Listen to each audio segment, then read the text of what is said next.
Esta es la tarde en el continente americano. Cuando anochece en Europa y amanece en Asia, así cae la tarde en el continente americano y transcurre la noche y el amanecer en el resto del mundo. La tarde. Hola, bienvenidos a la tarde de NTN 24, el canal de las Américas. Soy Idania Chirinos, como siempre un gusto y un compromiso acompañarles en este domingo 30 de diciembre, el último domingo del año 2018. Y aquí estamos para compartir con ustedes, como siempre, estas 2 horas de programa para actualizar información y para recordar algunas de las entrevistas que a lo largo de este 2018 pudimos hacer en el programa La Tarde. Comenzamos. Comenzamos en Colombia hoy, donde se investiga un posible atentado contra el presidente Iván Duque. El canciller Carlos Holmes Trujillo confirmó que desde hace meses se adelantan pesquisas ante un presunto plan para atacar al jefe de Estado durante un acto público. Además, se indaga si la captura de 3 ciudadanos venezolanos que portaban armas de largo alcance estaría relacionada con este plan.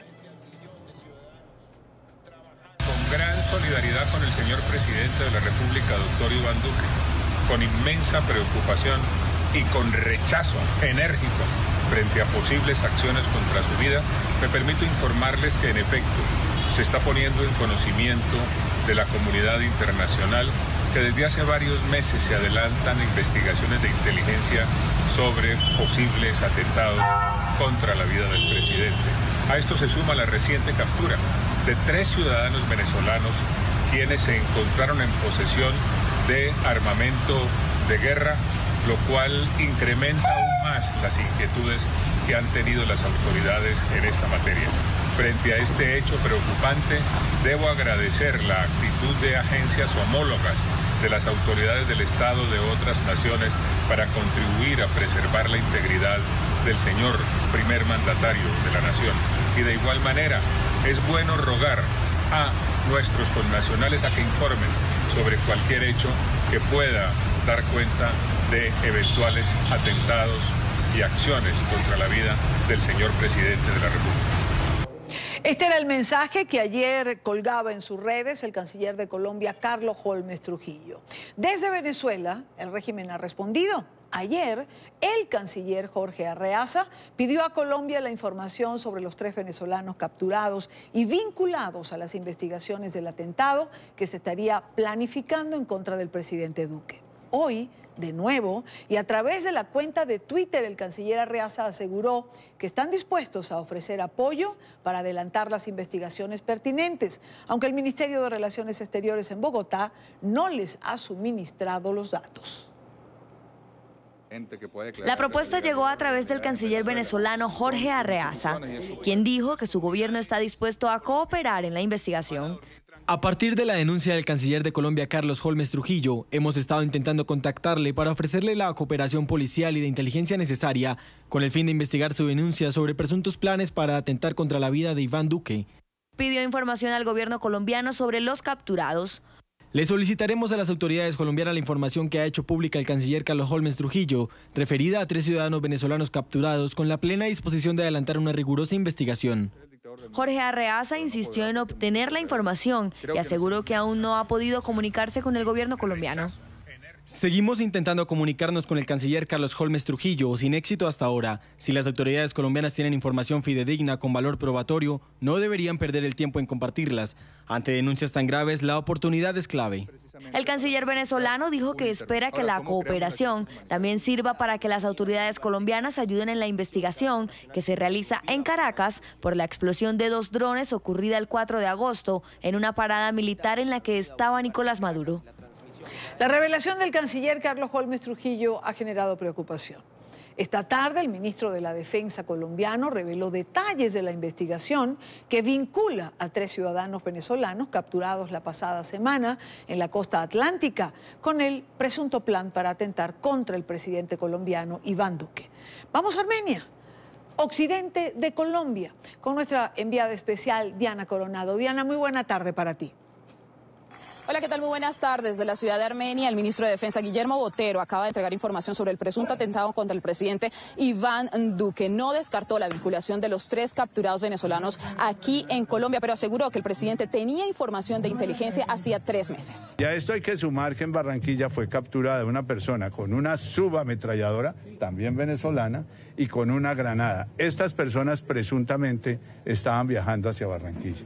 El ministro de Defensa también habló sobre el armamento que se le incautó a los 3 venezolanos. Sería de alto alcance y alta precisión. En este momento se encuentra incautado por las fuerzas militares.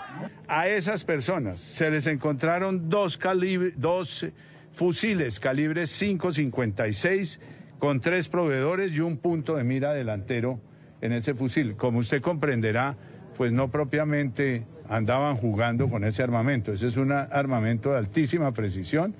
El ministro aseguró que el presidente Iván Duque tenía información sobre su seguridad hacía 3 meses brindada por las agencias de inteligencia. Sin embargo, afirmó que la seguridad del primer mandatario se le redobló. La seguridad del presidente ha sido fortalecida con inteligencia y eventualmente con unas medidas adicionales que obviamente hacen parte de la reserva. El ministro de Defensa viajó a la ciudad de Armenia, más conocida como Zona Cafetera de Colombia, para dar un balance sobre la situación de orden público de este 2018. Por el momento es la información que les podemos brindar desde Armenia. Diana Coronado, NTN 24, muy buenas tardes. Gracias a Diana Coronado por la información. En 2 operativos esta semana, en la costa norte colombiana, habrían sido detenidas 3 personas de nacionalidad venezolana que en su poder tenían fusiles y una subametralladora. Los operativos fueron en Valledupar y también en Barranquilla. Stephanie Rodríguez, periodista en NTN 24, en Colombia, tiene también información. Stephanie, buena tarde para ti. Hola, ¿qué tal? Estamos en Barranquilla, Colombia, con una información bien importante que acaba de entregar en las últimas horas el ministro de Defensa del país, y tiene que ver con la captura de 3 ciudadanos venezolanos que portaban armas de alto alcance. El primero de ellos fue capturado en Barranquilla y también en la capital del Cesar, Valledupar. Se dieron las capturas porque a través de operativos de registro y control las autoridades solicitaron la requisa de un equipaje. Allí encontraron 2 fusiles. Aquí en Barranquilla, en Atlántico, ocurrió en un barrio marginado de la ciudad, Rebolo, donde requirieron a un hombre de nacionalidad venezolana y portaba una subametralladora y una granada. Inició una investigación para conocer por qué estas personas tenían en su poder estas armas de alto alcance en esas ciudades del Caribe colombiano. El plan de Navidad y vacaciones seguras de la Policía Nacional, importantes resultados en el Caribe colombiano en los últimos días. Las primeras 2 capturas ocurrieron en el Cesar, cuando 2 sujetos de nacionalidad venezolana pretendían viajar con armas de alto alcance desde la terminal de transporte de Valledupar. Se pudo identificar a 2 ciudadanos de procedencia venezolana, en los cuales se le encontró 2 fusiles de asalto calibre 5.56 M4.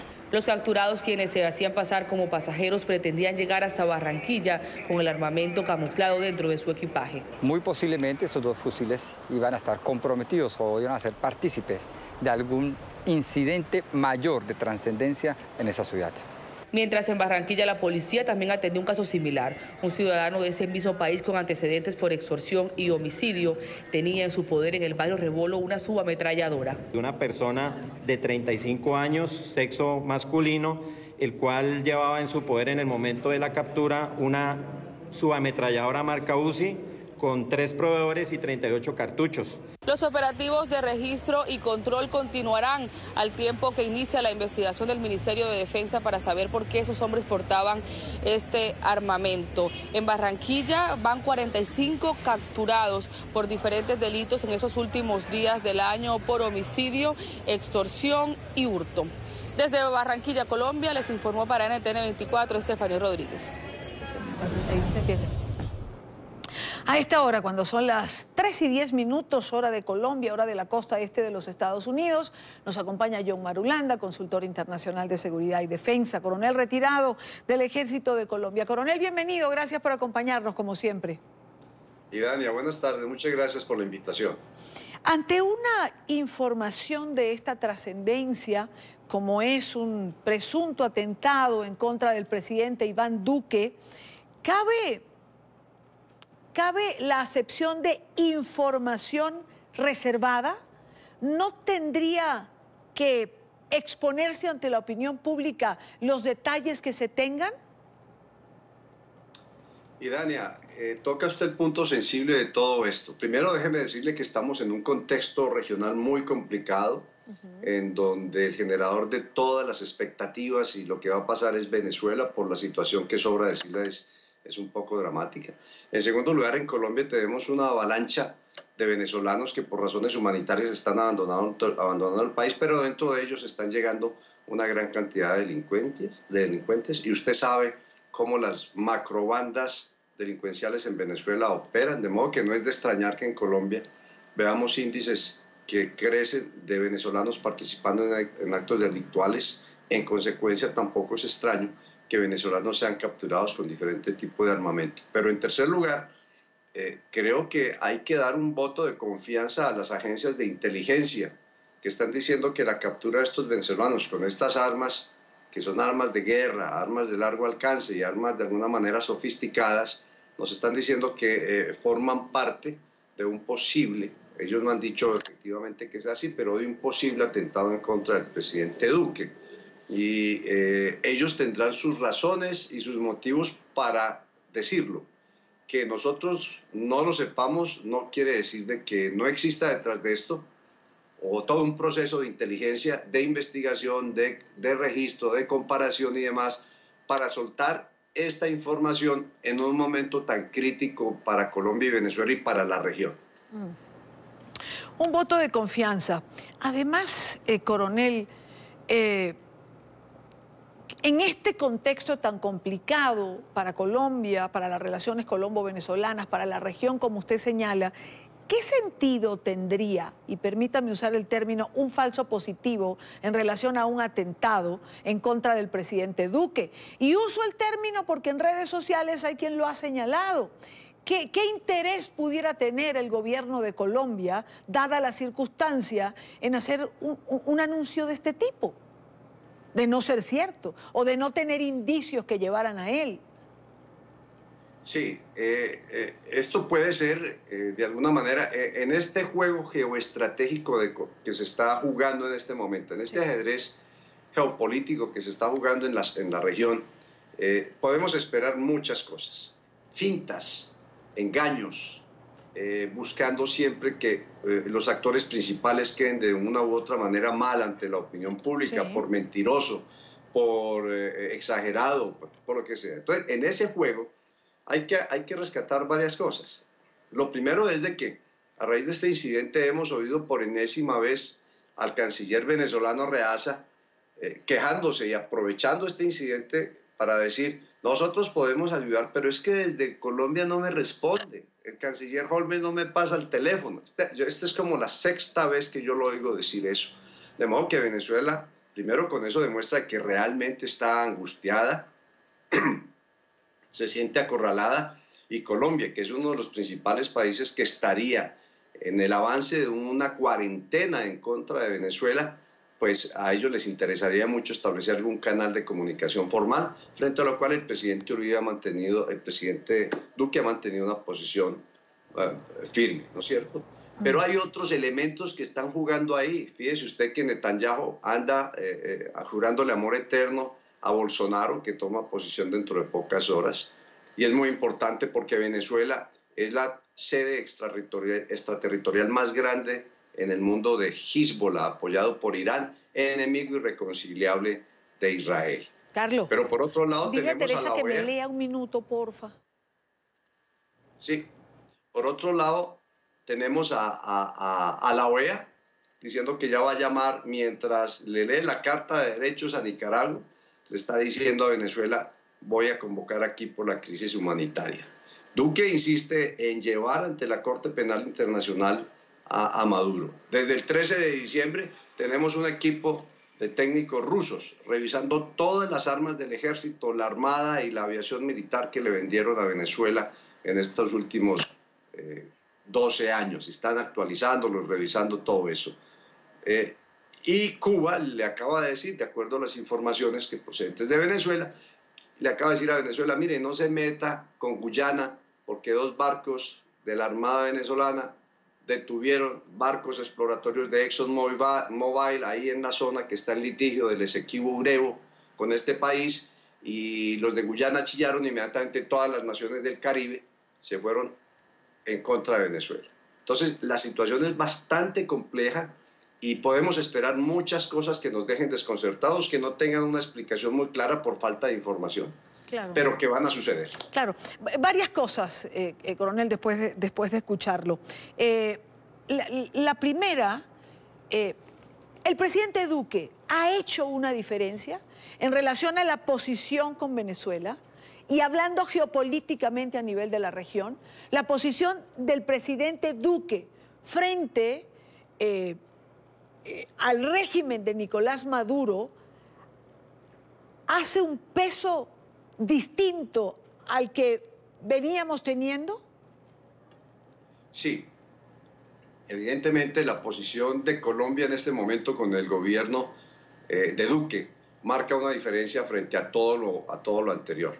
Y eso se adquiere más peso cuando sabemos que uno de los halcones de Washington, Mike Pompeo, no solamente va a estar de muy buenas migas con Brasil y con Israel en la posición de Bolsonaro, sino que va a venir también a hablar con Duque en Cartagena a los 2 días de la posesión. Luego, en Miraflores deben de estar sumamente preocupados, y yo estoy intrigado que no haya salido de nuevo por milésima vez Maduro a decir, mire, ya se están alistando para invadirnos. Yo no creo que vaya a haber tal invasión, pero yo sí creo que va a haber un bloqueo muy serio con Brasil, Colombia y Estados Unidos, que serían los países claves para lograr una salida del gobierno actual de Venezuela. Sin contar lo que puede estar pasando al interior de Venezuela, que ya ven el agua más arriba del cuello, y es muy posible que una autofagia de salvación empiece a darse al interior del PSV y del gobierno. Coronel, por otra parte, vayamos a algo que usted ha dicho. Rusia está actualizando todo el parque de armas que le ha vendido a Venezuela. Es decir, ¿los rusos están en Venezuela haciendo esta actualización? Sí, señora, desde el 13 de diciembre llegó un equipo grande de técnicos rusos. Yo tengo la lista de todas las unidades que han visitado. Estuvieron en Puerto Cabello, han estado en las bases aéreas, en El Sombrero, en Guárico, visitando las unidades de tanques, de helicópteros, de aviones de combate, los famosos Sukhoi, de los misiles. Han revisado toda la situación de misiles en una actualización de ese armamento. Eso, por supuesto, uno no sabe si entenderlo como que se están alistando para algo o si están, como le digo yo, haciendo un bluff y están diciendo, mire, los rusos están con nosotros y nosotros estamos listos, no se metan con nosotros. Este es un juego yo diría, es un juego de un 70% psicológico, y acuérdense ustedes que la situación psicológica para uno de los grandes tratadistas de la guerra y la violencia, para el señor Ted Gurr, es uno de los factores claves para desencadenar un conflicto. La actitud, el juego psicológico de los antagonistas o de los interesados en determinada situación. Una pregunta, usted que es un hombre experto en temas de seguridad, que conoce cómo se mueve el terrorismo dentro de Venezuela y las relaciones de Venezuela. Se ha dicho, aunque se desmintió, que en la isla La Orchila, frente a las costas venezolanas, en el Mar Caribe, se va a instalar una base rusa. Eso se desmintió. Hay quien sostiene que veremos la base rusa. ¿Cuál es su opinión en relación a esto? No me extrañaría, pero esa es una apuesta muy arriesgada de Rusia, que Estados Unidos no sé cómo la vaya a tomar, creo que no la va a tomar muy bien. Lo que sí le puedo decir es de que en La Orchila están ubicados unos equipos de inteligencia técnica cubanos, instalados, en cuya instalación participó directamente un general muy famoso de Cuba, y desde donde se dirigen una cantidad de actividades de inteligencia técnica, intercepción, seguimiento, monitoreo, jamming, confusión y demás. Igualmente, desde Paraguaná, acuérdese usted que el presidente Chávez en su momento con Irán acordaron montar varias baterías misileras. Y entre esos 2 sectores son una llave, una de las entradas y salidas a toda la región del Caribe. De modo que estando ahí los cubanos, ya con una infraestructura montada. No me extrañaría nada que los cubanos estuvieran intentando eso, pero, como le digo, eso tiene un riesgo muy alto y, por supuesto, los norteamericanos tienen toda su tecnología, que es 1000 veces superior a la rusa y a la china hasta ahora, porque China ya casi lo alcanza. Están monitoreando eso y en caso de que se dé realmente podemos esperar una acción más seria de los Estados Unidos frente a Venezuela. Y una última pregunta, coronel. Dado la presencia en Venezuela de los factores de los que usted y yo hemos hablado en otras oportunidades, del terrorismo internacional, de la disidencia de la FARC, de la presencia del ELN, ¿es creíble para usted que se fragüe, se planee un atentado en contra del presidente Duque desde Venezuela? Y Dani, ahí lo que hay que preguntar es qué objetivos se buscarían con un hecho de esa magnitud. ¿Hacia dónde conduciría a ser un atentado en contra del presidente Duque? Cuando hay en Colombia otros blancos no tan altos como ese, pero sí muy significativos y menos protegidos. Yo conozco personalmente los esquemas de seguridad presidenciales en Colombia y son sólidos, son bastante serios. De modo que, para mí, que con una mira telescópica en un fusil, un francotirador vaya a atentar en contra del presidente Duque, no se puede descartar, por supuesto que no, pero no lo pongo yo en primera prioridad. Ahora, un atentado explosivo también lo veo un poco remoto, un atentado personal en Colombia, un país que ha vivido tantos años en violencia, es muy difícil. Eso se explica en el Brasil a Bolsonaro lo que le pasó, porque Brasil tiene otra dinámica social y de violencia, en Colombia no. En Colombia somos bastante perspicaces después de tantos años, ¿no? Yo voy a tomar entonces la pregunta que usted mismo hacía al comienzo de esta respuesta. ¿Qué se buscaría atentando contra la vida de Iván Duque? Pues precipitar de pronto, una acción que justifique y le dé piso al discurso de que Venezuela es víctima y que ellos simplemente están siendo agredidos por Colombia o por los Estados Unidos y eventualmente por Brasil. Y ahí hay que tener en cuenta los intereses ya no tanto de Venezuela, sino de sus adláteres que están ahí presionando. ¿Qué ganaría Irán, Hezbollah, con eso? ¿Qué ganarían las FARC y el ELN? ¿Qué ganaría Rusia? ¿Qué ganaría China? ¿Qué ganaría Cuba? Yo sí le puedo decir con certeza que el G2 cubano, que maneja el SEBIN y la Dirección de Contrainteligencia Militar venezolanas, están muy activos en Colombia y están adelantando campañas no solamente de proselitismo, sino campañas de inteligencia, de acumulación de información, identificando eventuales blancos, identificando personas que pueden ser utilizadas posteriormente para algún tipo de componente. En ese panorama de una intensa actividad de espionaje, de inteligencia en los dos países, un atentado puede adquirir algún sentido de realidad, teniendo estas actividades como una alerta temprana y como un indicador. Los objetivos finales de ese atentado, eso hay que discutirlo con mucho cuidado para no equivocarnos. Pero de todas maneras, yo ratifico lo que dije primero. Si nuestras agencias de inteligencia en Colombia, que son muy buenas, dijeron eso, es porque tienen base suficiente. Si el canciller salió a hacer esa declaración tan enfática, es porque convencieron al señor canciller y le mostraron que eso iba en esa dirección. John Marulanda, gracias por acompañarnos como siempre, gracias por este tiempo, un feliz año, un mejor 2019 para todos. Gracias, y Dani, a usted también para usted y su equipo, un feliz 2019. Gracias, muy buena tarde. Son las 3:25 minutos. Revisemos otras noticias de la agenda informativa de este día. Es noticia un ciberataque a la prensa estadounidense. Periódicos tan importantes dentro de la Unión Americana como The New York Times, Los Angeles Times y Wall Street Journal fueron blanco de un virus que causó retraso en la distribución de la edición impresa de los rotativos. Las autoridades han informado que la intención del acto fue desestabilizar la infraestructura, específicamente los servidores, y no el robo de información, por lo que aseguraron que los datos de los usuarios no se vieron comprometidos.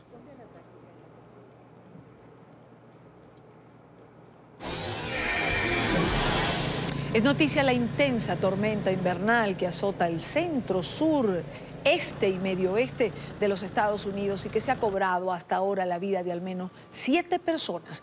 Además, las fuertes nevadas y vientos han causado caos en el transporte aéreo y terrestre, dejando a miles de pasajeros varados durante la temporada de vacaciones. El mal tiempo habrá de prolongarse durante todo el fin de semana y podría extenderse hasta el año nuevo, según reportes meteorológicos. Además, las precipitaciones han causado inundaciones en varios estados del país y la nieve ha alcanzado 28 centímetros. Estamos al pie de la línea de la casa a la colina y toda el agua entra allí, directamente al garaje.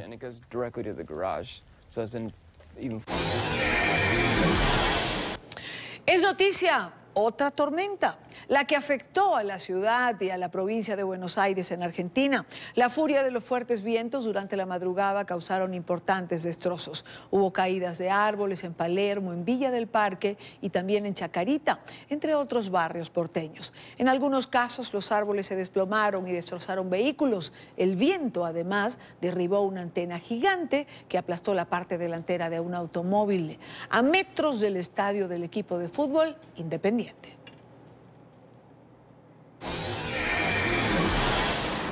Seguimos en Argentina, donde también es noticia la muerte de Héctor Timerman, quien fuese canciller durante el gobierno de Cristina Fernández. El exfuncionario kirchnerista falleció a los 65 años a causa de un cáncer que lo aquejó durante varios años. Timerman estaba procesado a partir de la denuncia del también fallecido fiscal Alberto Nisman por presunto encubrimiento a los iraníes acusados por el atentado de la AMIA en 1994.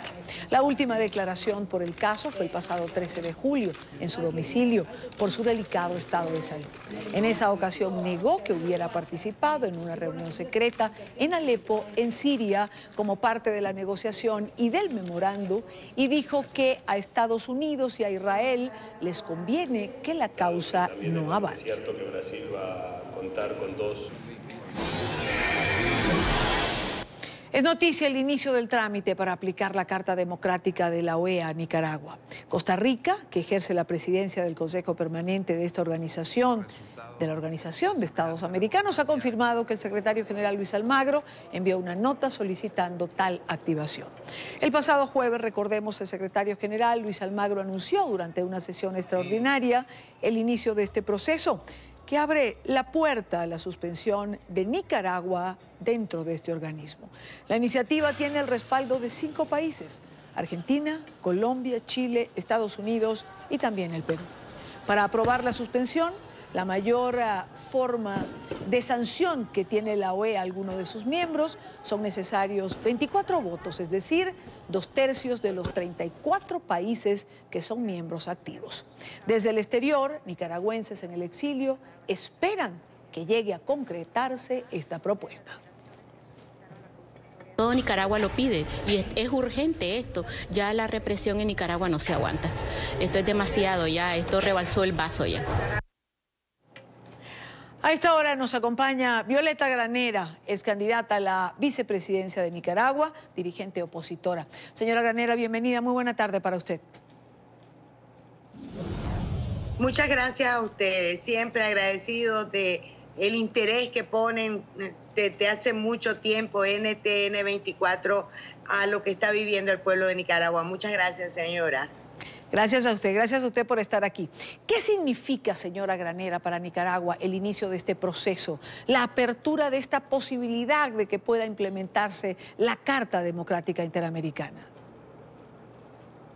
Bueno, mire, yo creo que es importante reconocer que en el caso de Nicaragua se está trabajando con bastante más celeridad de lo que se acostumbra en estos organismos de derechos humanos. Todos hemos visto cómo el 28 hubo un consejo permanente donde el secretario general anunció varios caminos para apoyar la lucha del pueblo de Nicaragua. Uno de ellos es el inicio de la aplicación de la Carta Democrática. Y al día siguiente ya el secretario general estaba mandando una carta al Consejo Permanente para reunirse lo más pronto posible. Esperemos que sea de verdad lo más pronto posible, ¿verdad?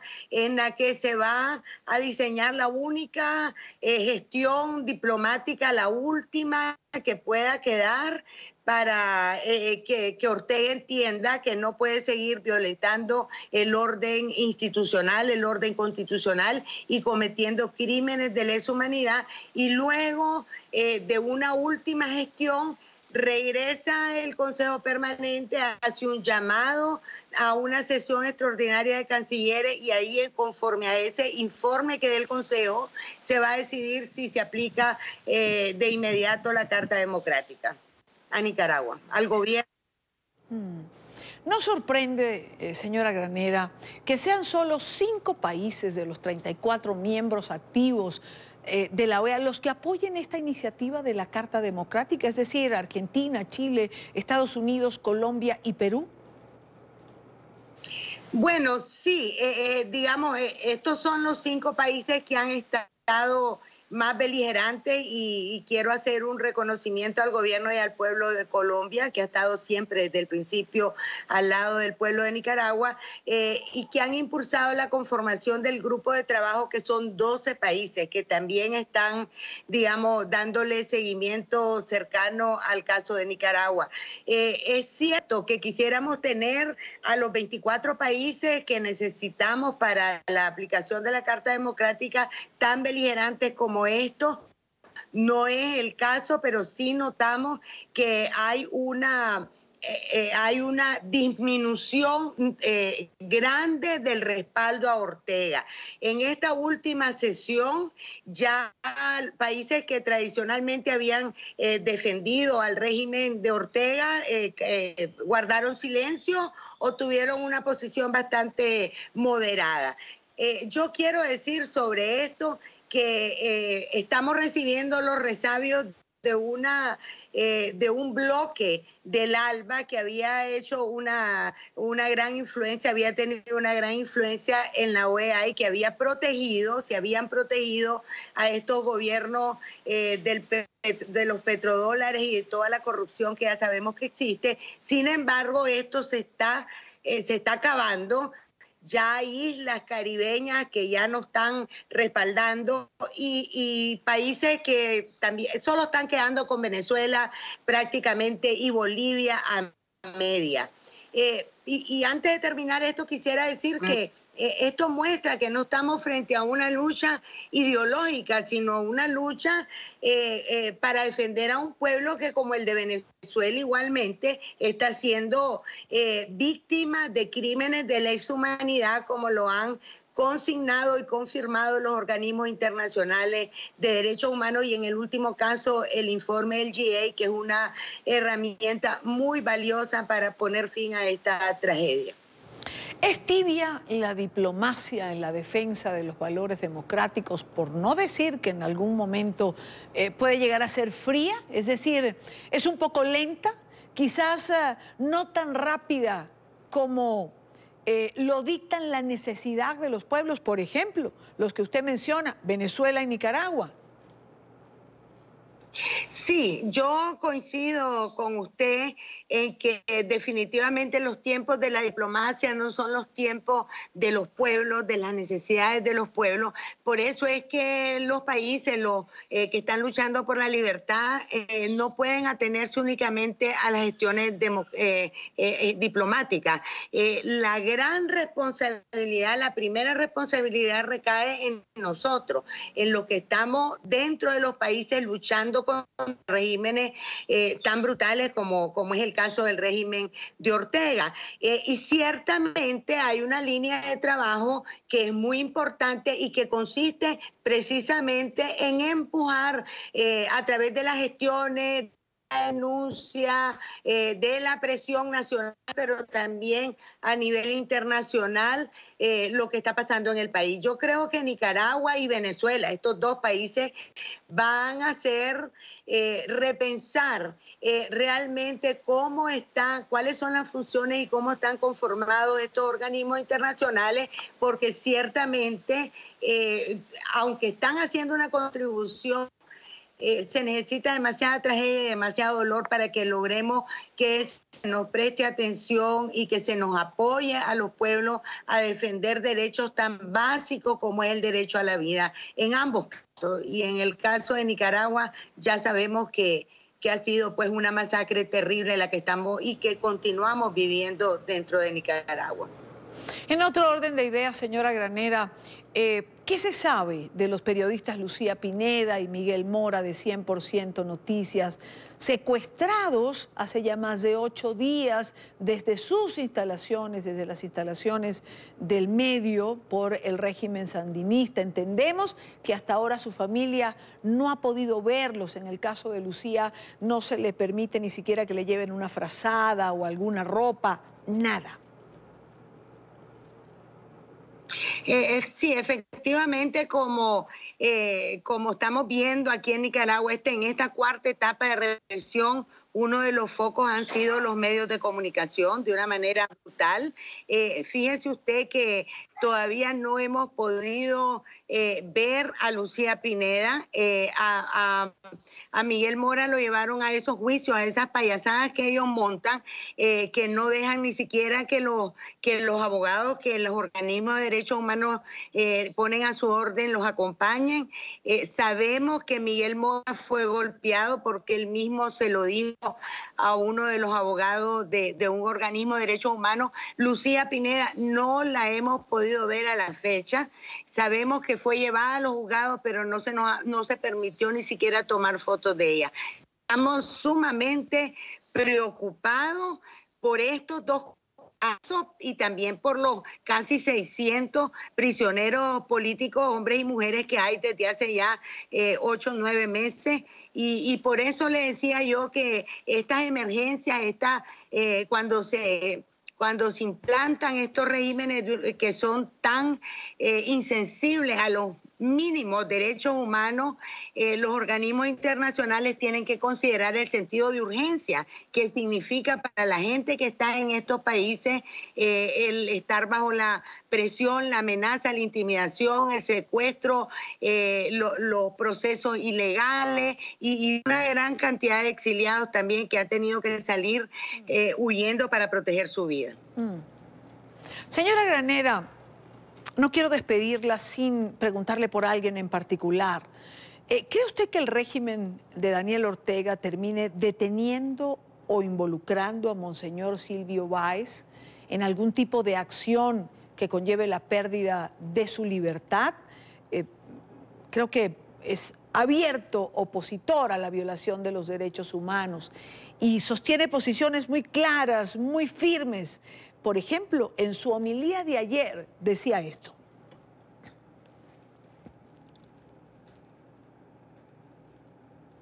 el sacerdote siente a veces la tentación de callar para no exponerse demasiado.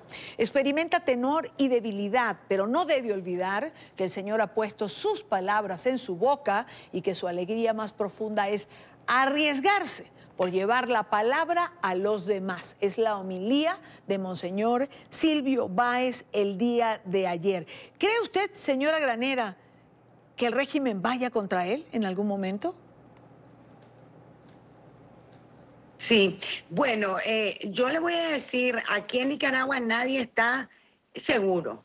Aquí toda la población nicaragüense que no está con el régimen, que de paso es una inmensa mayoría, estamos viviendo momentos de mucha inseguridad, incluyendo a los obispos de nuestra Iglesia Católica, que como sabemos ya fueron inclusive atacados de manera física hace un par de meses.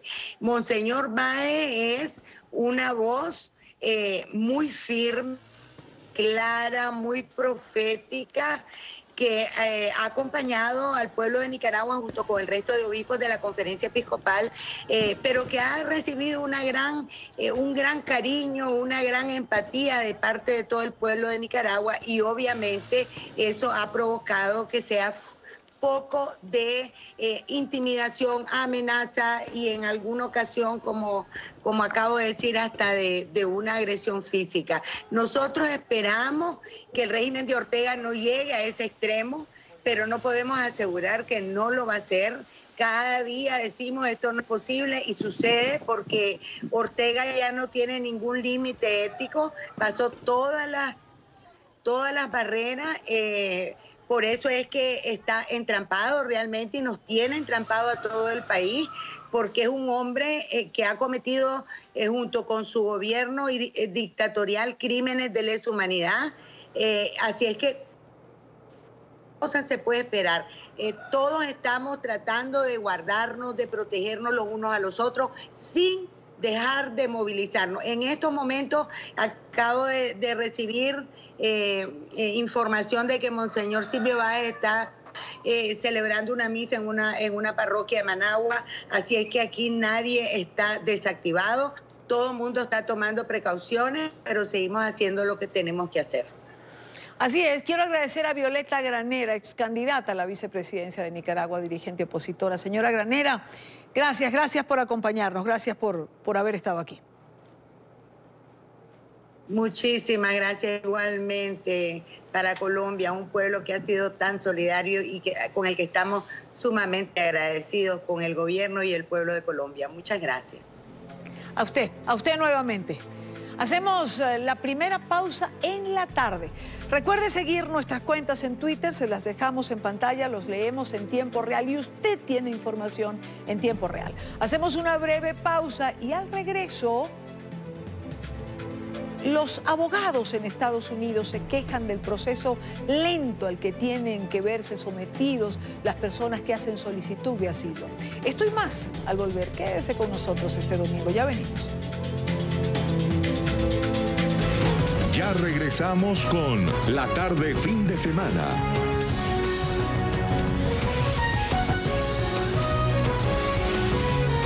Continuamos con La Tarde Fin de Semana. 3:48 minutos, hora costa este de los Estados Unidos. Falleció en California el pequeño Abdullah Hassan, el niño de 2 años que sufría de una rara enfermedad cerebral y a cuya madre no se le permitía la entrada a los Estados Unidos por el veto migratorio promovido por el presidente Trump. En medio del dolor, la familia asegura que el gobierno del presidente de los Estados Unidos les falló. Es una triste historia que esperan pueda convertirse en ejemplo del drama que viven miles de familias separadas por las políticas del mandatario republicano. Esperó para ver a su madre y luego se despidió. Es la historia del pequeño Abdullah Hassan, el niño de 2 años que agonizaba en un hospital de California y cuya historia saltó a la luz pública por las súplicas de su familia. Su madre, Shaima Suileh, de origen yemení, no pudo ir a verlo durante más de 1 año. La razón, el veto migratorio implementado por la administración de Donald Trump, que prohíbe la entrada a los Estados Unidos a ciudadanos de varios países de mayoría musulmana. El pequeño Abdullah fue finalmente desconectado de las máquinas que lo mantenían con vida y fue enterrado entre escenas llenas de dolor en California. Estamos aquí el día de hoy porque el gobierno le falló a mi familia. Yo soy un ciudadano estadounidense, mi hijo es un ciudadano estadounidense. El veto migratorio evitó que mi mujer pudiera venir a los Estados Unidos por más de 1 año y me obligó a escoger entre la salud de mi hijo y mantener a nuestra familia junta. Abdullah sufría de una rara enfermedad cerebral que lo dejó desde un principio con los días contados. Su padre asegura no estar enojado, pero espera que la tragedia de separación que tuvo que enfrentar su familia se convierta en un ejemplo para que otros afectados por el veto migratorio puedan reunirse nuevamente. No estamos enojados y sabemos que nuestro hijo no murió en vano. Esperamos que a través de la lucha de Abdullah y su muerte, las personas afectadas por el veto migratorio de Yemen, Libia, Irán, Somalia y Siria, esperamos que a través de su vida la política sea cambiada y las familias sean reunidas. Después de que el caso se hizo público y conmovió a millones, el Departamento de Estado dio una extensión de visado y permitió a la madre la entrada a la Unión Americana. Tal vez ya demasiado tarde. Ahora ella podrá quedarse en los Estados Unidos junto a su esposo. Dura circunstancia. Por otro lado, abogados de inmigración en los Estados Unidos alertan sobre demoras en el proceso de solicitud para la ciudadanía. Aseguran que bajo la retórica antiinmigrante del presidente Trump, el trámite tarda más de un año. Un poco más de 707,000 personas fueron naturalizadas en 2017, una disminución del 6,1% comparado con el mismo periodo en 2016. Estas son las cifras más recientes del Departamento de Seguridad Nacional, que se encarga de publicar estos números anualmente. Sin embargo, abogados de inmigración alertan que el periodo de procesamiento va en aumento. Se ha ido muy arriba. Están en este momento pendientes 800,000 solicitudes para la ciudadanía en los Estados Unidos y está prácticamente extendiéndose el periodo de procesamiento a más de un año, lo cual restringe la habilidad de un residente permanente a hacerse ciudadano americano. El país con más ciudadanos fue México, con más de 118,000 personas naturalizadas. A México le siguen India, China, Filipinas y en quinto lugar está República Dominicana, con más de 29,000 personas. Y la mayoría de personas que se convierten en ciudadanos estadounidenses residen en California, Nueva York y Florida. No obstante, aún hay miles de personas que califican para obtener su ciudadanía, pero no lo saben. Y han resurgido un 1000% de personas que se dieron cuenta, más de 8 millones que calificaban para la ciudadanía, más de la mitad se dieron cuenta que este es el momento de pedir la ciudadanía americana. Según el Departamento de Seguridad Nacional, el número de solicitudes de ciudadanía aumentó de 972,000 y pico en 2016 a un poco más de 986,000 en 2017, equivalente al 1,5%. El número de solicitudes excede el número de naturalizaciones, debido al retraso en el procesamiento de estas mismas, aunque también se negó el 11,8% de las solicitudes adjudicadas en 2017. Los casos de más incidencia de fraude, por ejemplo, lo que es el asilo político, y también le han dado duro también a los casos de peticiones por medio de matrimonio. Ha habido una incidencia muy grande, o siempre la ha habido, de casos de matrimonio, de fraudulentos. Por ejemplo, usted le paga un dinero a una persona para que se case y le dé papeles. Esos casos, la Oficina de Inmigración se ha puesto bastante sólida ahora, bastante agresiva, en investigación la buena fe del matrimonio. En el año fiscal 2017, 1.127.167 personas recibieron un estatus de residente permanente en Estados Unidos. 56,000 personas menos que en el mismo periodo del año anterior. Los abogados de inmigración alertan sobre los peligros de no tener sus papeles en orden en el momento de gestionar un beneficio migratorio. La Oficina de Inmigración ahora lo que va a hacer es, si tú presentas una solicitud y no tiene los requisitos, los documentos básicos para demostrar por lo menos como primer nivel que eres elegible para ese beneficio, Inmigración ya no tiene la obligación de enviarte una carta pidiéndote esos documentos. Inmigración de plano te lo puede negar. Entonces, si te lo niega, eso va con otro memorando que también salió más o menos al mismo tiempo, que indica que cuando un oficial de inmigración niega un beneficio, tiene la obligación de referir el caso para un proceso de deportación si la persona es deportable. El senador por el estado de la Florida, Marco Rubio, volvió a arremeter contra Nicolás Maduro. El republicano afirmó que la cabeza del régimen venezolano es una amenaza a la seguridad nacional de los Estados Unidos y a la estabilidad de la región por la crisis migratoria que ha generado su errática política. Además de su ayuda a grupos guerrilleros en Colombia, estas declaraciones las hacía en un breve encuentro con la prensa. Hizo un alto en sus vacaciones decembrinas para tener este contacto. El régimen de Maduro es una amenaza no solo para Estados Unidos, sino para toda la región. Es necesario que hayan acciones contundentes en su contra y se desconozca su mandato, dijo hoy Marco Rubio en rueda de prensa en Miami. No reconocer la presidencia de Maduro como legítima y seguir reconociendo abiertamente que el único gobierno legítimo y electo dentro de Venezuela es la Asamblea Nacional. La lucha contra el régimen debe incluir acciones por parte de otros organismos y naciones.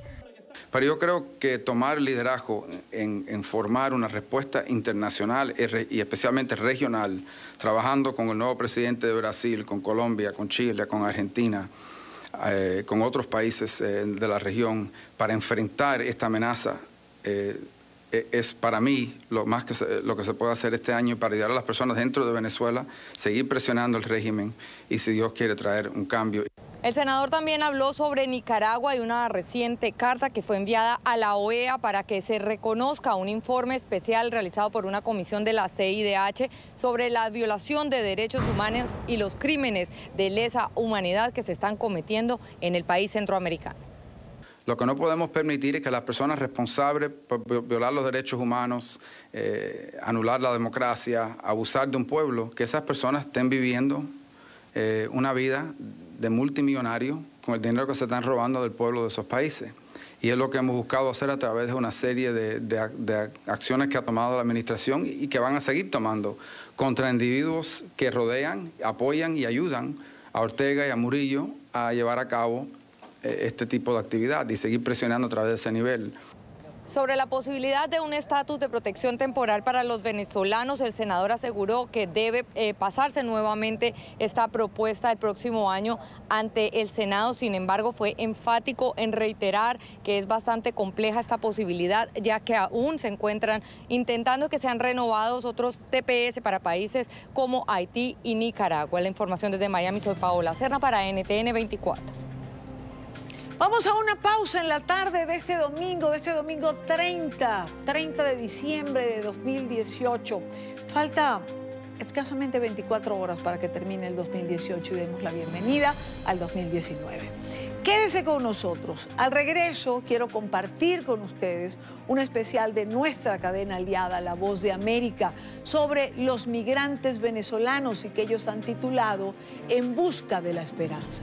¿Cómo negar que el 2018 ha estado signado por el éxodo venezolano, que impacta no solo a Venezuela, sino a los países de la región? Colombia, Chile, Argentina, Perú. Acompáñenos en la próxima parte del programa y veamos juntos este especial de La Voz de América. Ya regresamos. Ya regresamos con La Tarde Fin de Semana.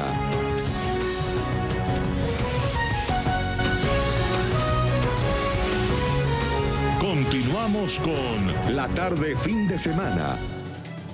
Son las 4:03 minutos, 4:03 minutos Costa Este, Estados Unidos, 5:03 minutos en Caracas, Venezuela. 2018 fue el año en que se desbordó la crisis venezolana.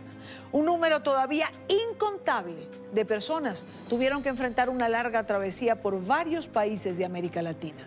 La crisis humanitaria y política los consumió y no tuvieron más opción que salir del país. Nuestra cadena aliada La Voz de América realizó el especial periodístico titulado En Busca de la Esperanza. Celia Mendoza y Jorge Agobián tienen las historias de los venezolanos que se resignaron a vivir en algún lugar lejos de su patria. Y nosotros queremos compartirla con ustedes el día de hoy.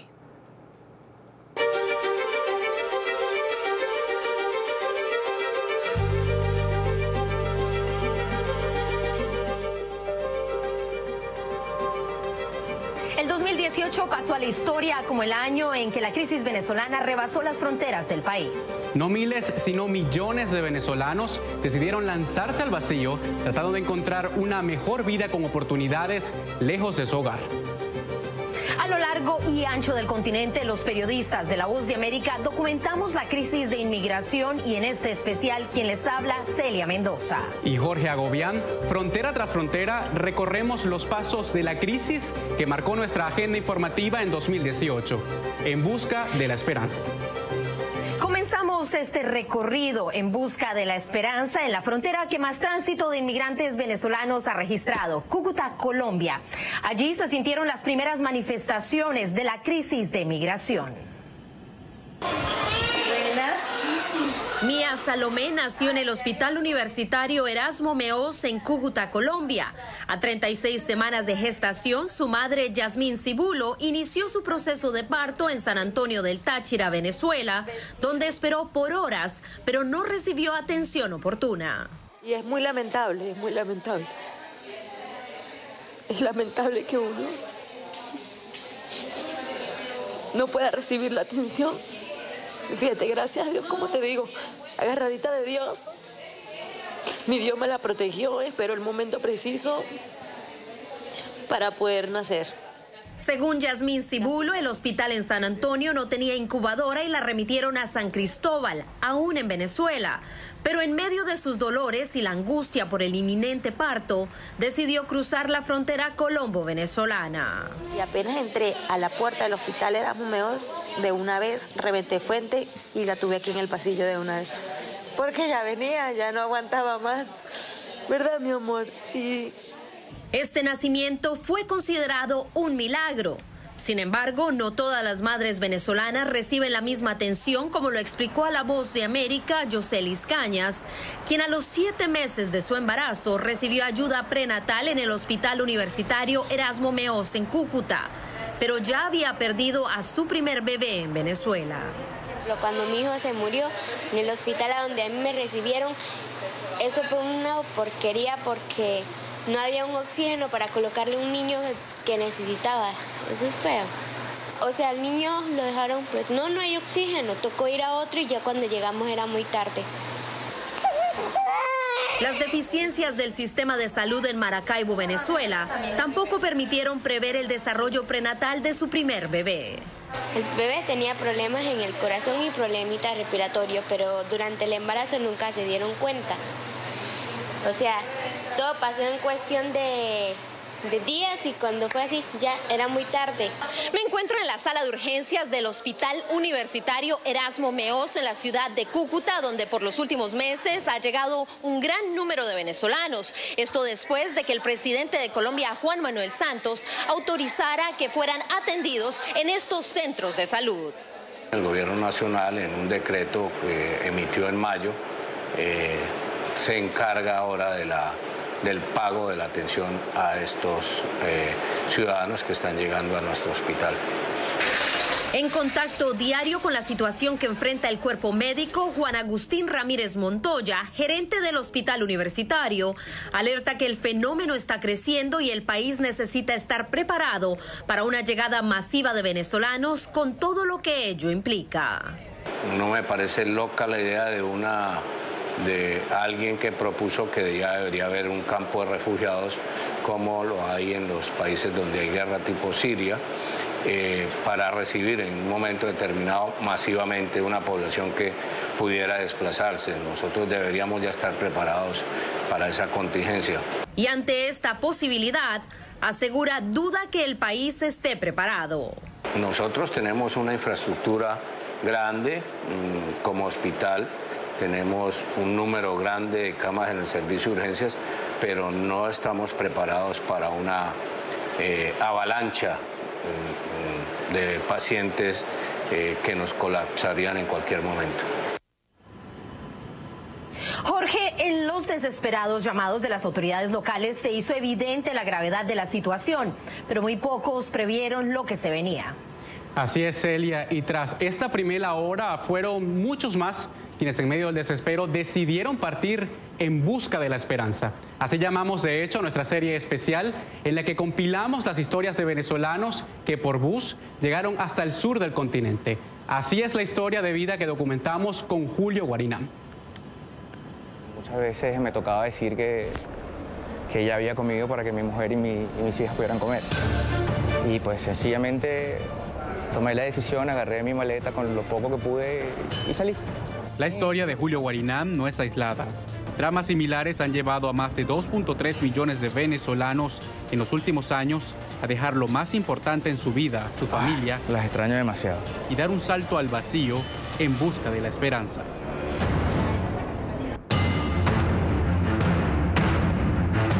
Bueno, hay muchísimas razones. La principal es que ya no podía sostener a mi familia.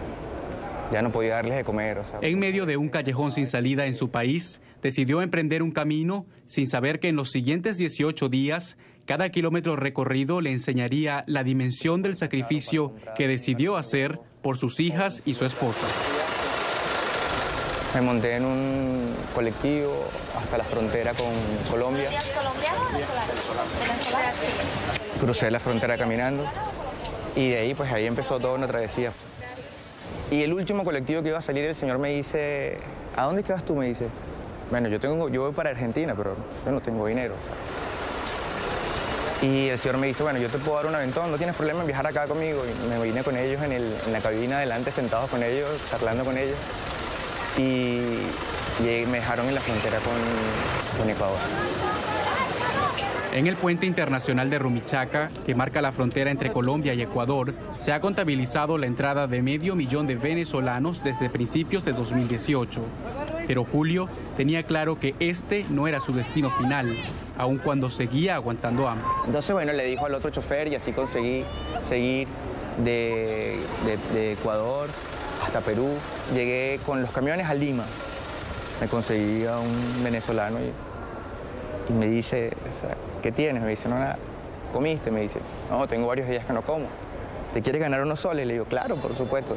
Y trabajé toda la mañana con ellos ahí completé el dinero para comprar un boleto hasta aquí, hasta Buenos Aires. Ya por lo menos veo como una luz al final del túnel, ¿sabes? O sea, sé que un periodo corto de tiempo puedo sacar a mi familia, puedo tener a mis hijas acá. Cuando me acuerdo de ellas o cuando la veo por teléfono, wow, o sea, es inexplicable. Y que nos vemos pronto. Con el favor de Dios. Cuando el gobierno colombiano lanzó alertas a la comunidad internacional sobre la magnitud de esta ola migratoria, ya muchos venezolanos habían decidido cambiar su destino buscando tierras brasileñas. Celia, tú viajaste allí junto a Alejandra Arredondo para documentar en todas nuestras plataformas digitales lo que estaba ocurriendo allí. ¿Qué fue lo más impactante que encontraste? En un primer momento destacamos la organización con la que Brasil estaba recibiendo a los inmigrantes venezolanos, pero al verse saturadas las poblaciones fronterizas, esa realidad cambió. Igualmente impactante, Jorge, fue comprobar que comunidades indígenas enteras decidieron abandonar su territorio ancestral, como los guaraos, o ver cuán difícil es para los inmigrantes comenzar una nueva vida en territorio extranjero. Vienes aquí hace 4 meses. Tú llegas hambriento.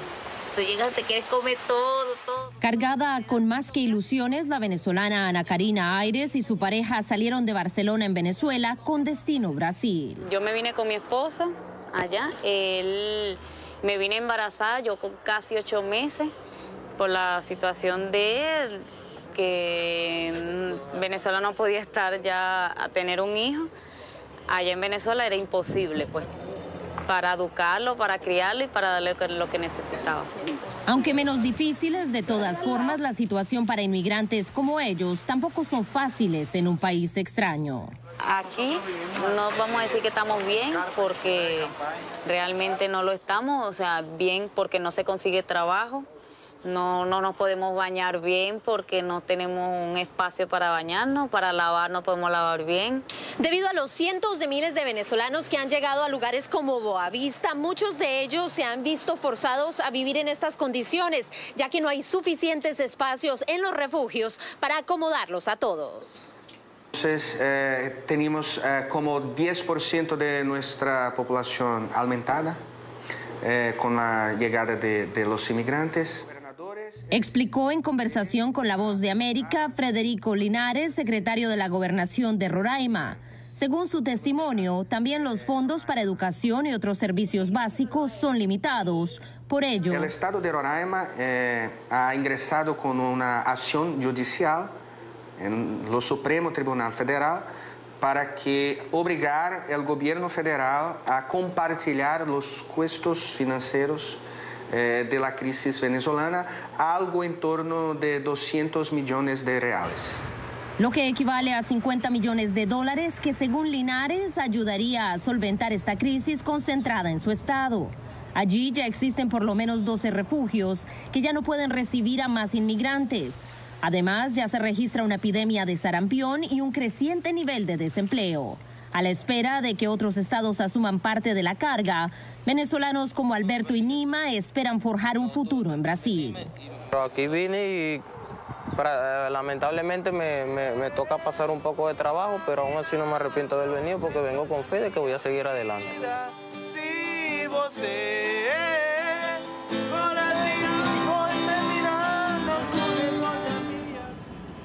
En los meses siguientes, el impacto que acarrea una migración masiva se ha sentido con mayor fuerza en todos los ámbitos. Uno de ellos es el económico. Según ACNUR, se necesitan más de 700 millones de dólares para atender el fenómeno en los países receptores en 2019.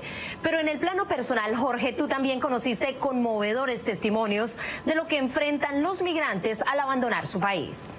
Sí, Celia, y cada historia refleja lo difícil que es tomar la decisión de dejarlo todo, en especial lo más valioso, la familia.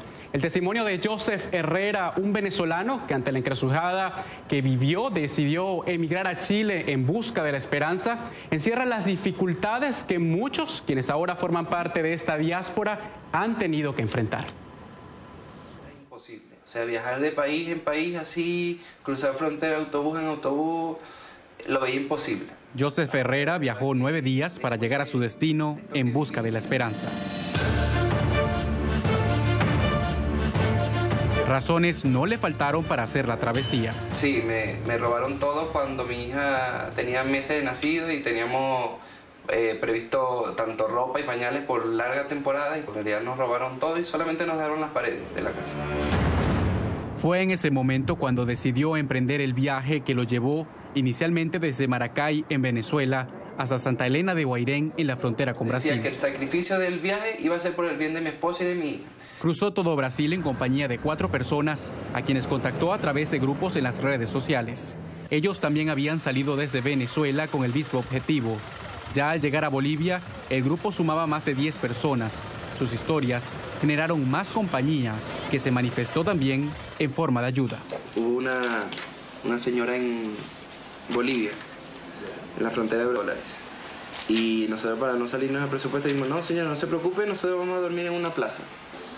Y la señora nos dijo, no pueden dormir en la plaza, así que nos recibió en el garaje de su casa. Joseph llegó a Santiago en 2016, antes de que Chile expidiera la ley que requiere a los inmigrantes venezolanos portar una visa de carácter humanitario. Aunque no fue por eso que a su llegada a ese país, su equipaje emocional se hizo aún más pesado. Es que cuando llegué entregué mi pasaporte y mi pasaporte me lo tiraron por la ventanilla y me dijeron, yo no te pedí pasaporte, dame tu cédula.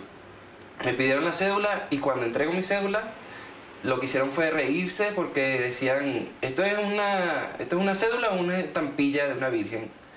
Porque como saben, nuestra cédula es un papel plastificado y bueno, en el resto de los países un carné como tal. De acuerdo con un informe de la Organización Internacional para las Migraciones, el arribo de venezolanos a Chile se ha multiplicado por 13 en comparación con 2015. La colonia sigue creciendo, así como la solidaridad entre los mismos venezolanos. Yo pasé por eso, lo que es llegar sin dinero.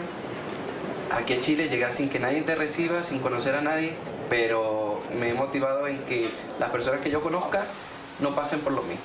Meses después de trabajar a dobles jornadas, finalmente Joseph pudo recibir a su esposa y su hija en territorio chileno. Pero en la Venezuela que dejó atrás y a la cual no está dispuesto a regresar por ahora, dejó a su padre. Le digo que lo amo y que estoy aquí luchando por mi familia, por mi esposa, por mi hija, por mi nuevo bebé que viene en camino y que la distancia duele, pero él me enseñó que hay que luchar primero por la familia, que es la esposa y los hijos, y después por los demás. Como Joseph Herrera, miles de venezolanos decidieron salir de Venezuela por tierra. Y tú, Celia, fuiste testigo de otro de los puntos críticos que alcanzó este fenómeno en la frontera entre Colombia y Ecuador. Así es, Jorge, también con Alejandra Arredondo llegamos a esa frontera. Exploramos tanto lo que sucedía en el paso oficial de Rumichaca como en otras vías usadas por los migrantes para pasar de un país a otro. Y presenciamos cómo, ante la abrumadora llegada de venezolanos, las autoridades se vieron obligadas a modificar los requisitos migratorios.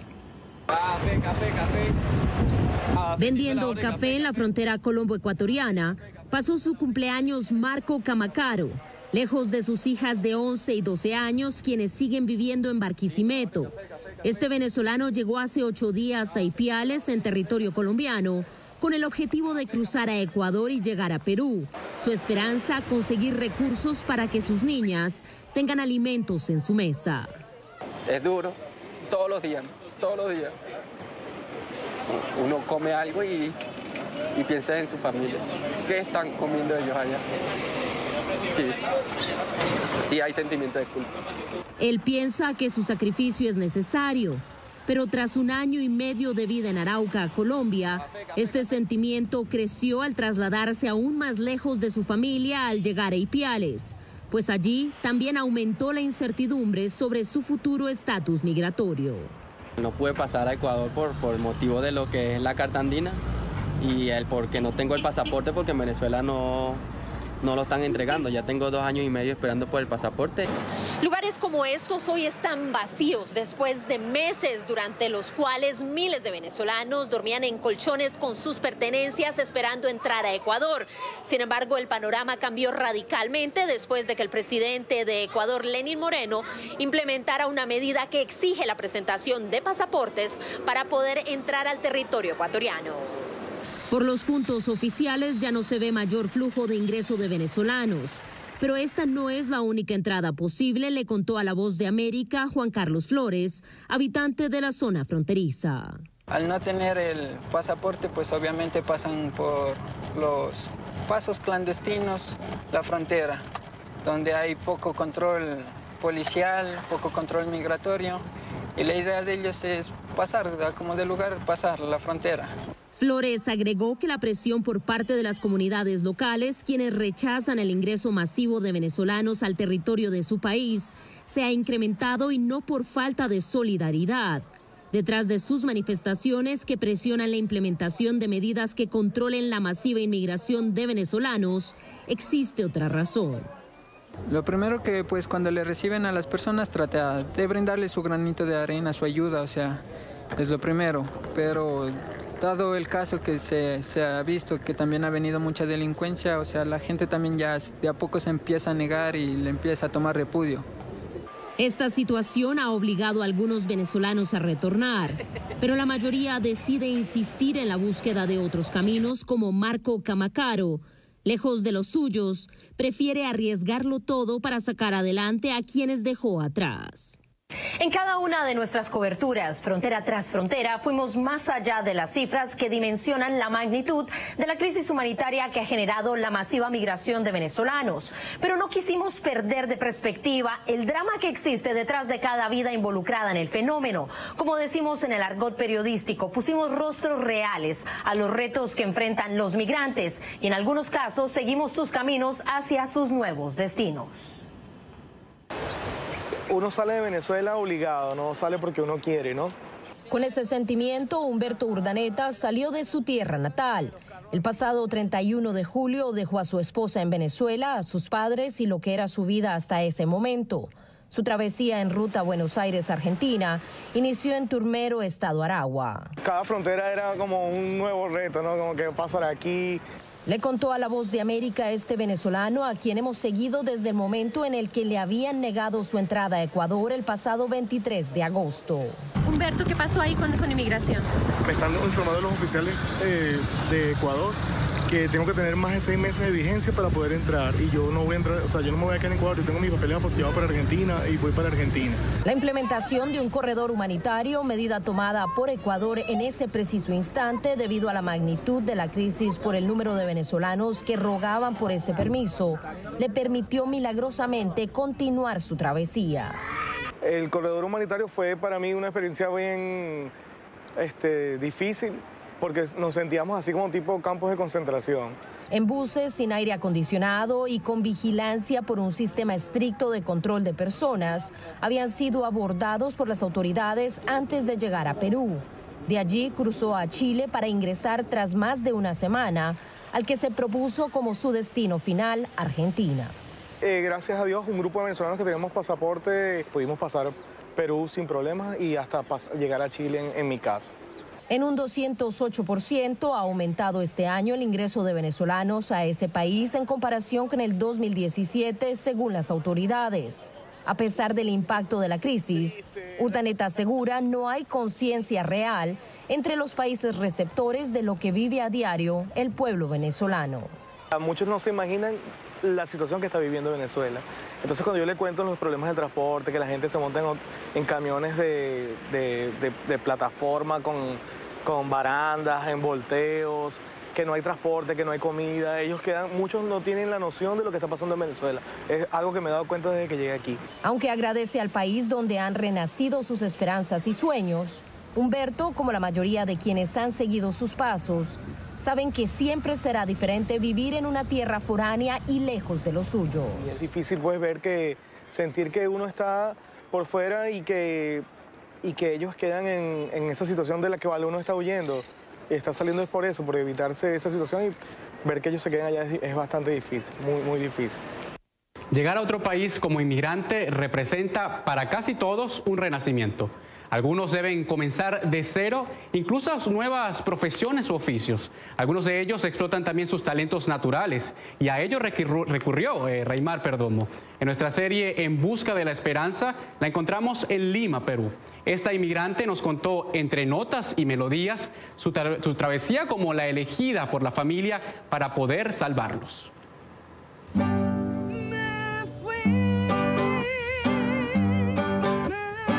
Mi nombre es Reymar Perdomo, soy venezolana y salí por la frontera de Cúcuta, justamente, en bus.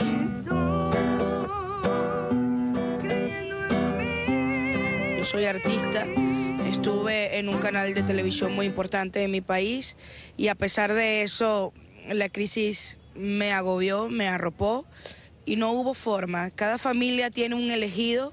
Y la elegida de mi familia para salir fui yo, para podernos ayudar a todos. Mi casa, mi familia, mis afectos, dejar mi tierra y mis amigos, porque no todos se vienen conmigo y yo lloré. Mi país tiene hambre de otras cosas, que no es precisamente verte crecer y verte triunfar. Entonces tuve que salir a buscarlo en otro sitio y este país me abrió las puertas para que así fuese. Y así seguí, haciendo escala noche y día, crucé 4 países en 5 días, corriendo al trote, comiendo poquito, hablando poco, llorando bajito. El hambre, ya cuando faltaba un día para llegar, me quedé sin comida y pasé aproximadamente 40 horas sin comer absolutamente nada porque se me había acabado la comida y tenía que llegar. Definitivamente sí tiene sentido. Ya tengo 6 meses acá y Dios mediante el mes próximo me traigo a mi familia y eso ya es algo bastante grande. Mi madre me ayudó, al vacío me lanzó, me dijo mi negrita, es con buena intención, pues soy tu madre y quiero verte volar alto y no lo harás si te tengo entre mis brazos. Eso fue lo más duro, decirle a mi madre, mostrarle fotos de anaqueles llenos, repletos de marcas y de productos y decir, ¿por qué no tenemos eso allá? ¿Qué pasó?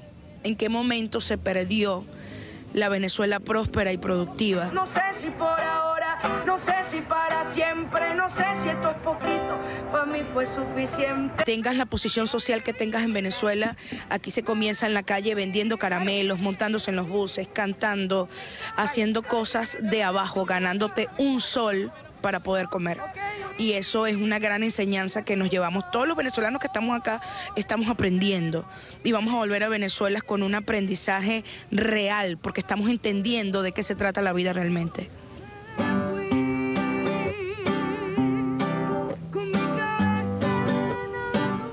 al cierre del año, en entrevista con La Voz de América, uno de los líderes de la oposición venezolana, David Smolansky, aseguró que 2018 será recordado como el año en el que la familia venezolana fue desmembrada. Esta crisis plantea uno de los mayores retos que enfrentan los gobiernos del hemisferio y los organismos humanitarios hacen ingentes esfuerzos por recoger los recursos necesarios para proveer condiciones de vida digna a los inmigrantes. Con ese panorama nos despedimos hasta una próxima oportunidad en busca de la esperanza. Muchas gracias por su atención.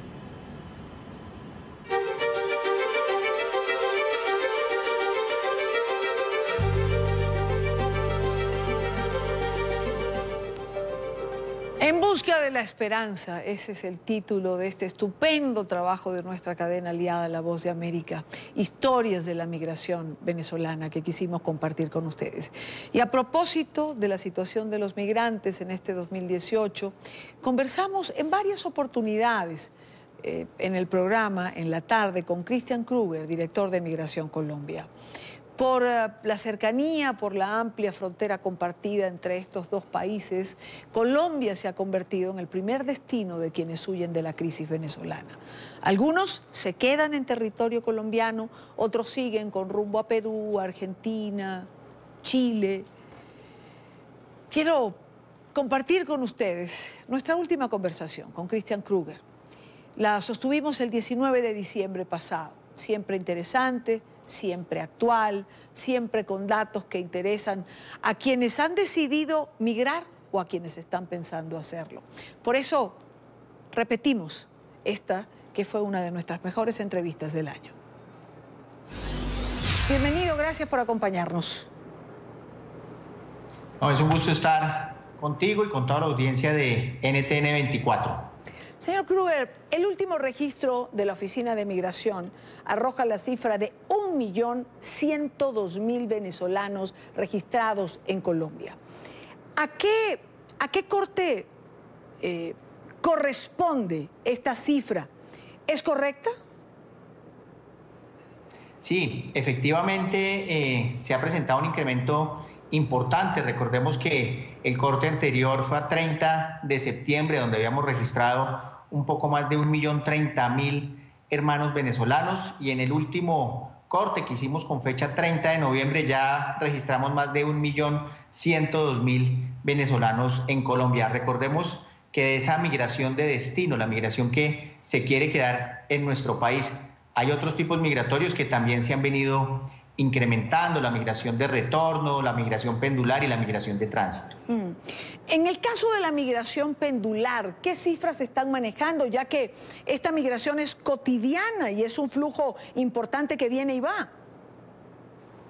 Sí, la migración pendular, recordemos que para esa migración pendular, en esa política de flexibilización del gobierno colombiano, se expidieron en su momento más de 1.600.000 tarjetas de movilidad fronteriza, para que los venezolanos utilizaran los pasos autorizados fronterizos, esos 7 puntos que tenemos en la frontera con Venezuela. Hace 2 semanas expedimos nuevamente esa tarjeta de movilidad fronteriza. Hoy está abierta, invitar a todos los venezolanos que están haciendo esa migración pendular que la soliciten vía internet. Pero lo más curioso de esto es que en solo 2 semanas ya llevamos más de 500.000 venezolanos registrados con esa tarjeta. Recordemos que esa tarjeta es para entrar, simplemente comprar algunos productos que no consiguen en su país, ser atendidos en salud, y pues claramente algunos la utilizan de manera indebida trabajando informalmente, pero es una cifra bien importante en esa migración, digamos, pendular.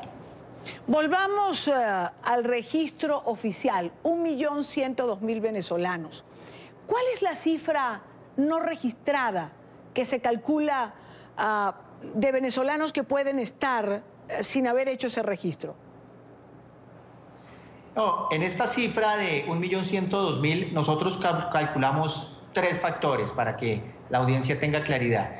El primer factor, la migración que está regular, es decir, que tiene visa, que tiene PEP o se encuentra dentro del término permitido en su condición de turista. ¿Sí? Esta es una cifra, digamos, este es uno de los factores para contemplar esta cifra de más de 1.100.000 venezolanos. Hay un segundo factor, recordemos, que son los que se registraron en el RAM, el Registro Administrativo de Migrantes Venezolanos, Y hay un tercer factor también muy importante, que es la migración irregular. La migración irregular tiene dos grandes puntos. El primero, los que superaron el tiempo de permanencia. Recordemos que uno cuando ingresa con pasaporte a un país le dan un tiempo de permanencia, que ahí está contemplado los que superaron ese tiempo, y también tenemos un cálculo estadístico de los que han ingresado por trocha, ¿sí? Entonces, esta cifra de 1.102.000 contempla esos tres factores, los que están regulares, los que están en proceso de regularización y los que están irregulares. Precisamente para evitar esa irregularidad fue que se volvió a expedir hace 2 semanas la tarjeta de movilidad fronteriza para que nuestros hermanos venezolanos utilicen los pasos formales migratorios, los autorizados, y eviten esas trochas donde ponen en riesgo sus vidas, porque además sabemos que la Guardia Venezolana utiliza estos pasos irregulares para lucrarse de manera ilegal. ¿Qué deja al descubierto una cifra como esta, señor Kruger? La realidad que está viviendo el pueblo venezolano es una situación muy compleja. Vemos que se viene incrementando de una manera muy importante las condiciones de salud de ese país. Son precarias, muchas personas están llegando a ser atendidas en nuestro país. Tenemos una cifra ya de más de 120.000 hermanos venezolanos atendidos solo este año por urgencias, más de 600.000 vacunas aplicadas a hermanos venezolanos. Vienen muchos a comprar productos que no consiguen en su país, y también muchos a trabajar de manera informal en Colombia, porque claramente, primero, no consiguen trabajo en Venezuela, y segundo, el salario que consiguen no les alcanza tampoco para subsistir allá. Entonces, ese es el fenómeno que estamos viendo, está creciendo de una manera muy importante, y además resaltar, Venezuela está perdiendo una población muy joven con una gran capacidad personal, profesional, con grandes perfiles, porque lo que estamos viendo es que la gran mayoría de la migración está entre los 18 años y 35 años de edad, una edad totalmente productiva desde el punto de vista laboral. Claro, absolutamente, ¿no? Señor Kruger, todas las predicciones para el 2019 hablan de un aumento exponencial. La ONU calcula que se van a completar 5.300.000 aproximadamente. La Fundación Andrés Bello, basándose en un estudio realizado, señala que puede llegar a más de 8 millones en el 2019. ¿Cómo se prepara Colombia para manejar este impacto, dado que es el país que recibe, la mayor carga de este éxodo? Sí, primero, muy buena pregunta. Y aquí quisiera resaltar un fenómeno y una situación que se está viviendo a nivel mundial. No hay ningún país en el mundo, ni Colombia, ni ningún otro país está en capacidad de recibir ilimitadamente la migración, una migración de esta naturaleza, con estas cifras. Simplemente recordemos, Alemania en el año 2016 recibió un poco más de 1 millón de migrantes y se vio obligada a cambiar su ley migratoria. Es por eso que Colombia, por instrucción del señor presidente, del señor canciller, ha establecido 3 niveles de coordinación para atender este fenómeno migratorio de la mejor manera. ¿Cuál es el primer nivel? El primer nivel es venir trabajando de manera interna como lo venimos haciendo, las vacunas, la atención en urgencias, etcétera. A este nivel nacional se le han implementado o incorporado mejor 2 aspectos fundamentales.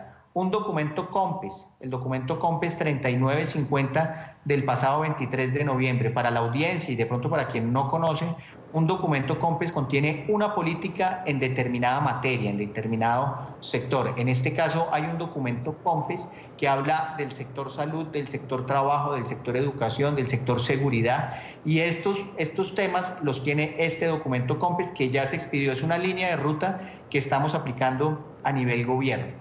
Pero también en esta línea a nivel interno o nacional, vamos a radicar próximamente una ley migratoria. En Colombia, aunque no lo creamos, no había una ley migratoria. Todo el desarrollo jurídico estaba dado vía decreto.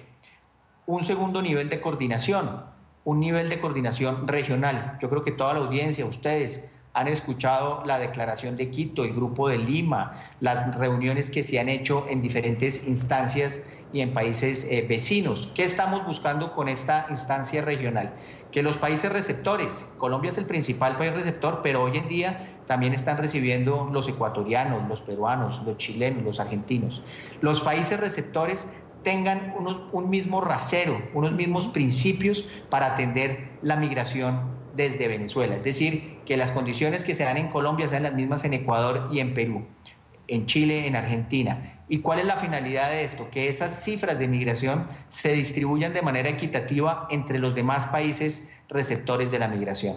Y un tercer nivel, que es el nivel multilateral, el nivel internacional. Aquí lo que estamos buscando es ayuda internacional, básicamente donaciones internacionales, créditos blandos para poder atender toda esta migración. Y ha sido un ejercicio bastante exitoso el que ha implementado el gobierno nacional. Por ejemplo, ya por parte de la OEA tenemos un delegado especial para atender este fenómeno, el caso del señor David Smolansky. Y en el caso de Naciones Unidas también tenemos un delegado especial para atender este fenómeno, que es Eduardo Stein. Vamos por buen camino. La idea es que todos los países nos unamos para atender este fenómeno. Estos fenómenos, atendiéndolos de manera coordinada, de manera unificada, son positivos y van a ser exitosos en un futuro. Si todos lo trabajamos de esa manera, vamos a estar hablando en unos años, en unos 5 o 10 años, de lo positivo que ha sido la migración venezolana para los países receptores. Señor Kruger, ¿podremos llegar a ver eso? ¿Hay posibilidades de que llegue a establecerse una política coordinada en los países que usted mencionaba? Es decir, una reglamentación conjunta. Así es, vamos por muy buen camino. Sabemos que esta clase de coordinaciones no son sencillas, pero vamos por muy buen camino. Las declaraciones que se han dado, por ejemplo, en Quito, hablan de flexibilización migratoria, y realmente lo que uno tiene que buscar en esta clase de situaciones es flexibilización migratoria. ¿Y por qué? Doy la razón. Porque aquí no estamos en posiciones de cerrar fronteras. Es más, el gobierno nacional nunca ha tenido esa posición, por el contrario, siempre darle la mano al pueblo venezolano. Que de todas maneras, independientemente se tenga otra política en ese sentido de cierre de fronteras, la realidad es que cuando hablamos de una migración como la que se está viviendo hoy, una migración de necesidad, una migración que tiene hambre, una migración que necesita salud, que necesita trabajo, se va a seguir dando, flexibilicemos o no. Entonces la pregunta que nos hacemos todos es, ¿qué es mejor, tanto para el hermano venezolano que está llegando como para el país? Pues tener su población extranjera debidamente identificada, saber qué está haciendo, saber cuál es su proyección, y también por parte del gobierno de los países receptores poder planificar de una mejor manera esta situación. Esas son las políticas que los países, digamos, que se han reunido en Ecuador, los países del Grupo de Lima, han tomado. Flexibilización migratoria. Países como Perú, vimos que expidieron el permiso temporal de permanencia.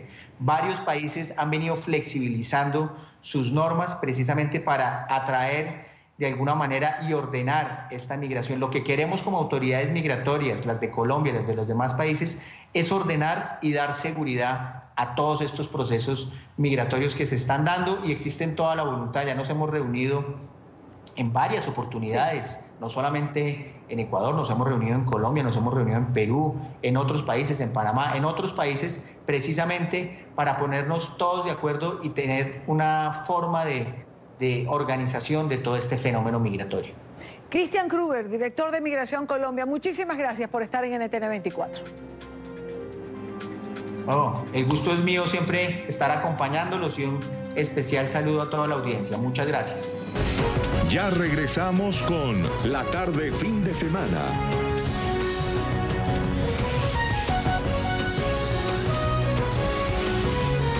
Continuamos con La Tarde Fin de Semana.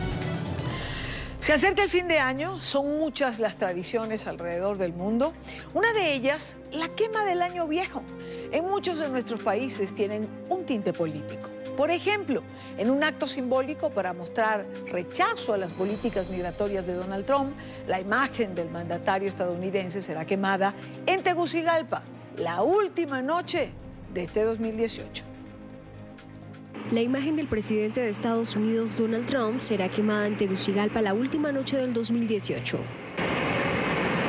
En la representación, el presidente lleva una pistola en la mano. está subido en un muro en la frontera entre Estados Unidos y México, en posición vigilante para impedir el ingreso de migrantes. Esta y otras figuras han sido elaboradas por los empleados de un taller de tapicería. La verdad que como él dijo que no iban a entrar, que le prohibía totalmente, entonces lo dio la idea de hacerlo a él arriba. El deseo general es recibir 2019 con la esperanza de que el nuevo año traiga bienestar para los hondureños. De la quema tampoco escapará el presidente hondureño Juan Orlando Hernández, cuyo gobierno ha sido salpicado por denuncias de delitos de corrupción. Los hondureños cierran 2018 con mucho entusiasmo navideño, aunque golpeados por una difícil situación económica en el país. También Ecuador se suma a esta tradición. Uno de los muñecos llamados también monigotes que destaca en el plan para la quema del año viejo, adivinen de quién. Nicolás Maduro. Figuras como estas serán quemadas la noche del 31 de diciembre en Ecuador. Se trata de muñecos de Disney o de políticos como el presidente de Venezuela, Nicolás Maduro, que arderán en llamas para dejar atrás simbólicamente lo malo que ha sucedido en el año. Quienes venden años viejos han visto que figuras como la del expresidente Rafael Correa o el exvicepresidente Jorge Glass son muy solicitadas. Además de esto, es tradición que los hombres se vistan de viudas para despedir al año que ya no volverá y pedirle al nuevo sus deseos.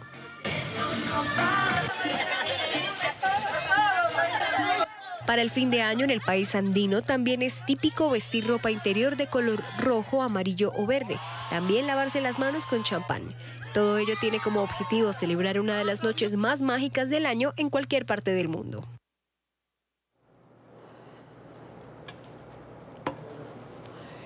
Con esto hacemos una pausa en la tarde, regresamos en breve. Todavía queda más. No se aparten de nuestra sintonía, ya venimos. Ya regresamos con La Tarde Fin de Semana.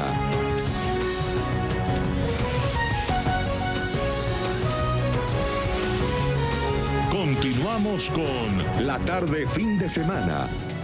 El inicio de un nuevo año siempre trae consigo nuevos planes, nuevas obligaciones económicas. Por esta razón es indispensable desarrollar un proyecto personal, familiar, y nos pareció útil presentarles cuáles son las tendencias financieras. Hola, muchas gracias. Qué gusto saludarles y un gran abrazo a todos los televidentes de La Tarde NTN 24. Hoy hablando de un tema muy importante, a pocos días de iniciar un nuevo año nuevo, plan financiero nuevo. Muchas personas dicen, Jairo, ¿pero qué es eso de un plan financiero nuevo? Yo solamente quiero comprarme ropa nueva para estrenar. Pero déjame decirte, si deseas experimentar una real paz financiera, necesitas un plan financiero, que básicamente tiene 3 componentes. Número 1, necesitas definir una meta relacionada, no con la cantidad de ingresos, sino con el tipo de ingresos. Muchos de los latinoamericanos tienen una sola fuente de ingresos y ese es el peor error. Es lo que yo llamo una ducha financiera. Las personas abren la perilla de su título universitario y sale un solo chorro que se llama contrato. Querido amigo, querida mujer, es mejor tener un jacuzzi financiero, varias fuentes de ingresos. En el próximo año, tu plan financiero debe ser, por lo menos, aumentar 1 o 2 fuentes de ingresos adicionales. Y para ello es muy fácil. Simplemente si tienes tu empleo, los fines de semana puedes incluir esa segunda, tercera o cuarta fuente de ingresos que te va a dar paz financiera. La segunda meta que debes incluir en tu plan financiero indiscutiblemente es de ahorro. La mayoría de personas en toda Latinoamérica cometen el gravísimo error de dejar los ahorros para lo último. ¡Oh, eso es terrible! Porque los ahorros no son al final, son al comienzo. Siempre que te llegue dinero a tus manos, siempre ahorrar. ¿Cuál es el porcentaje adecuado? Mínimo el 10%. Te llega dinero, sea poco, sea mucho, siempre ahorrar. Incluye eso en tu plan financiero. Y número 3, meta relacionada con tus deudas. Nunca permitas que tus deudas representen un valor superior al 30% de tus ingresos. Revisa muy bien cuántos son tus ingresos, calcula el 30% y que tus pagos mínimos no superen ese 30% para que puedas experimentar un año nuevo con un plan financiero nuevo que definitivamente traiga paz para ti y para toda tu familia. Bueno, son consejos que no debemos desechar. Algunos nos pueden ser de mucha utilidad y por eso se los presentamos. Y en Nueva York, ya para finalizar el programa, han comenzado los ensayos para la gran fiesta de Año Nuevo en la emblemática Times Square. Los organizadores de la celebración dejaron caer confeti, lo ven en pantalla, de la parte superior de la marquesina del Hard Rock Café, como parte de las prácticas para el gran evento del 31 de diciembre. En la víspera de Año Nuevo, unos 900 kilogramos de confeti se lanzarán desde la cima de los edificios que rodean esta zona antes del descenso de esa gran bola de cristal que en esta ocasión estará decorada con papeles de colores en la que distintas personas han escrito sus deseos para el 2019. Ese momento que es absolutamente icónico, los 31 de diciembre. Con esto llegamos al final de la tarde de hoy. Recuerden seguir nuestras cuentas también en Instagram, NTN24 y mi cuenta @idania.chirino. Mañana 31 de diciembre despedimos el año. Aquí estaremos compartiendo en la tarde con ustedes el último día del 2018 y el 1 de enero estaremos celebrando la llegada del 2019. Gracias por estar allí, gracias por acompañarnos. Tengan la mejor tarde posible. Les espero mañana.